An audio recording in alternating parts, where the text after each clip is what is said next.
Hello and welcome to the CDO magazine interview series. I'm Michal Klaus with Ataccama, and we are partnering with CDO magazine, MIT CDO IQ, and the International Society of Chief Data Officers in a series of interviews. Today, I have the pleasure of talking with Ron Thompson, Chief Data Officer and Deputy Digital Transformation Officer at NASA. Hi, Ron, how are you doing today?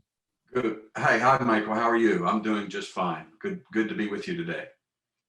So your role is not only kind of broader because you're providing a lot of data externally, but also because you have to, or you want to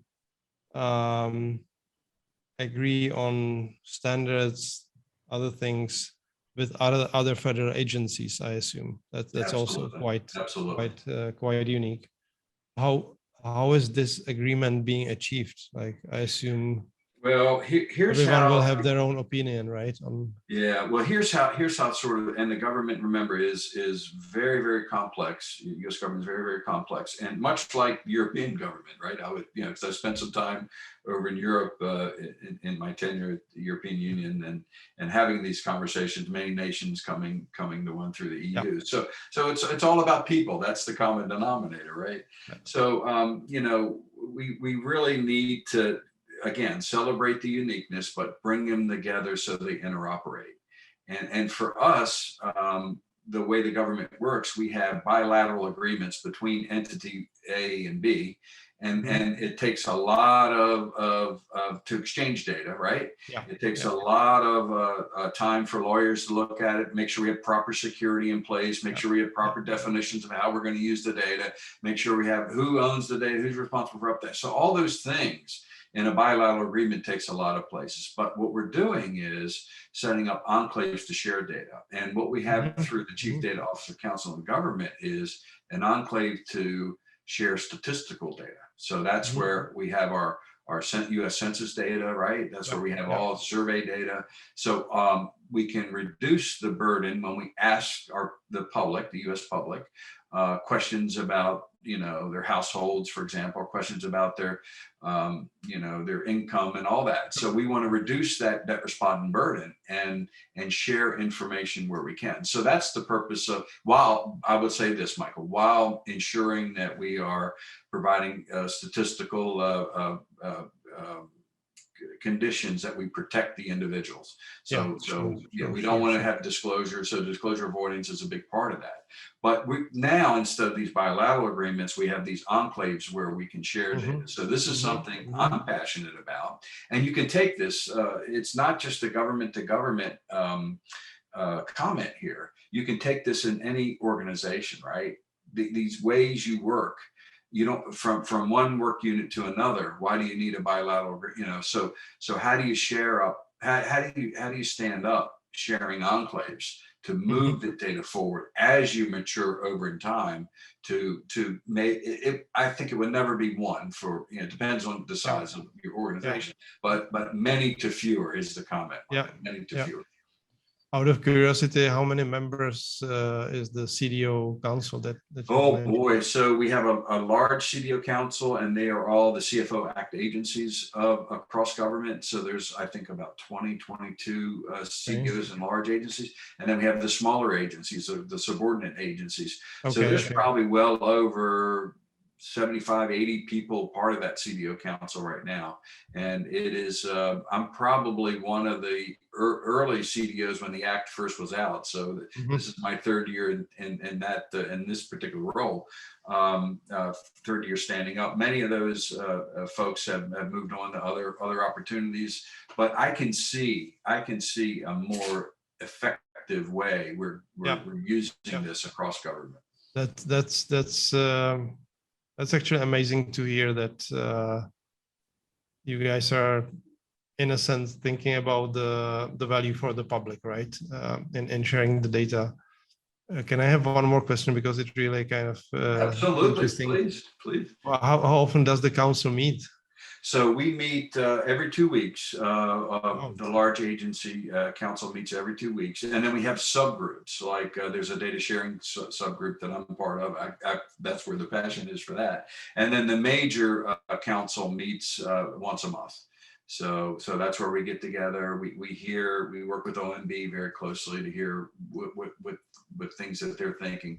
And then annually we have our federal data strategy, and then internally to NASA, I have a NASA data strategy and a report to Congress how we're doing on these metrics.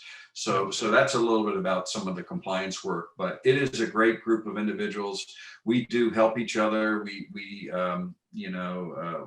share a lot of information. Hey, with work, we talk quite a lot about the same things we've talked about, Michael, quite frankly, and we're there to help each other. So this isn't, hey, Ron just worried about NASA only. These are things that encourages us to learn and advance the work of the CDO as we move forward. anything interesting, exciting you could share from the council? Like, a lot of where I saw this movement of data sharing has happened early in COVID, and this is, remember how scary of time it was and it still is. So this hasn't gone away.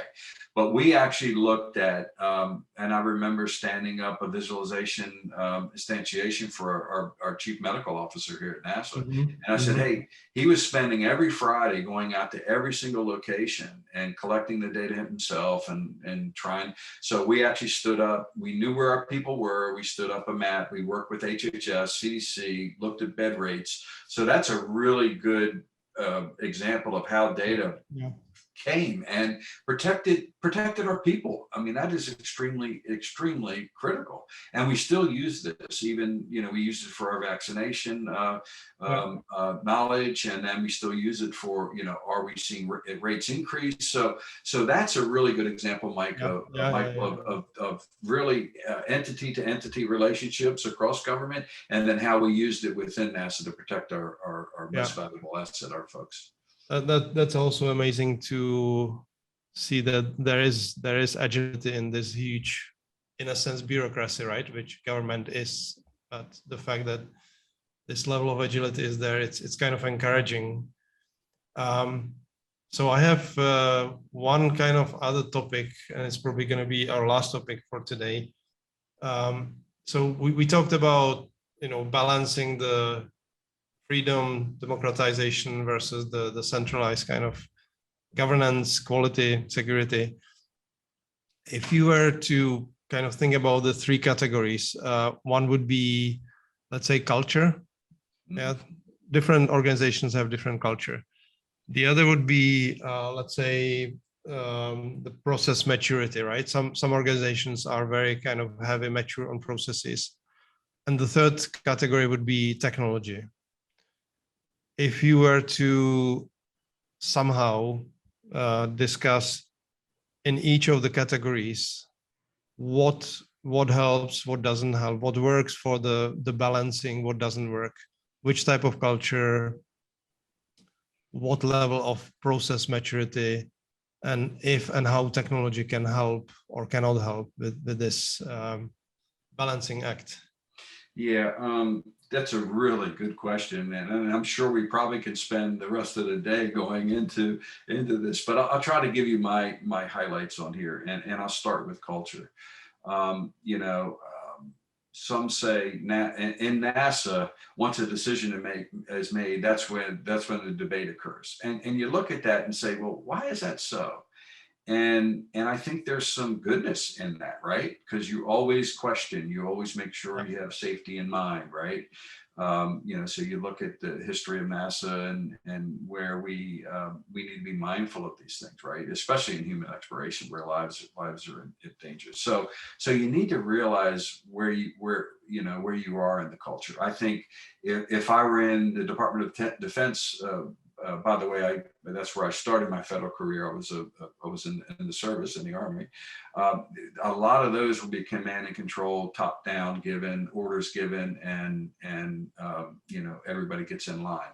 Here, NASA is more like a federation of universities, right? Yeah. Very, very collaborative, very, very open, very scientific minded, questioning. So you have to be mindful of where you are. And I would say over time, having a coalition of the willing approach makes sense, but you do need to be direct at times as well. So there isn't, given the culture of organization, there isn't an easy button that you hit and everything works. I think you have to be mindful of where you are over time and see what works. So that's really the culture aspect. And I do want to mention about the frozen middle. We keep talking about the frozen middle. I think in NASA, like a lot of organizations, the head of the organization knows that we need to liberate our data and share our data. We need to transform digitally. So no, that needs to happen. And I think our young workforce coming into there is demanding, Michael, that we do this, is absolutely demanding. What do you mean I can't access this? So they are very open. They're very direct. They're very, demanding of it. But it's really the frozen middle. And there we have to have goal congruency, right? Hey, you don't need to be protective of a particular program data set to liberate it, but you can help answer questions for the head of the agency, for example, or your upward leadership, and be putting into accessibility for information, and then you add value. But right now, I think a lot of people feel close. They feel that personal ownership, and they will not. They will put barriers up in there. And then lastly, Michael, I think the technology has come a long way. I think we do need architectural standards built into our tools, our products, our systems, our applications that encourage interoperability, that we do have an ontology and a taxonomy to share data outside of what they're building. Because remember, a lot of these programs are purpose built, and it did not, in the inception of these things, did not have in mind that you needed to share data. So that data sharing now it's sort of like security being baked in. We dealt with that the past 2 decades now, security baked in up front. I think data sharing built in up front, and how you exchange information and show that end-to-end integration across, where the application fits in, where the system fits in. And then again, it's how you really liberate that data to answer, your business outcomes and drivers. That's amazing. That's amazing. And I think we could really spend the whole day discussing the details of it. And I think it's very inspiring to hear in this type of, let's say, questioning organization, how you're able, in a sense, to do your job, right? So Ron, thanks a lot for joining us today. I believe myself, I have learned a lot, and I believe our audience will learn as well a lot about NASA.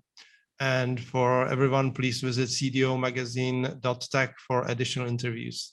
Thank you, Ron. Hope to see you some other day. Thank you, Michael. It's nice meeting you, and thank you for having me on today. It's great to tell the NASA story and celebrate what our folks are doing here. Just thank you very much. Thank you.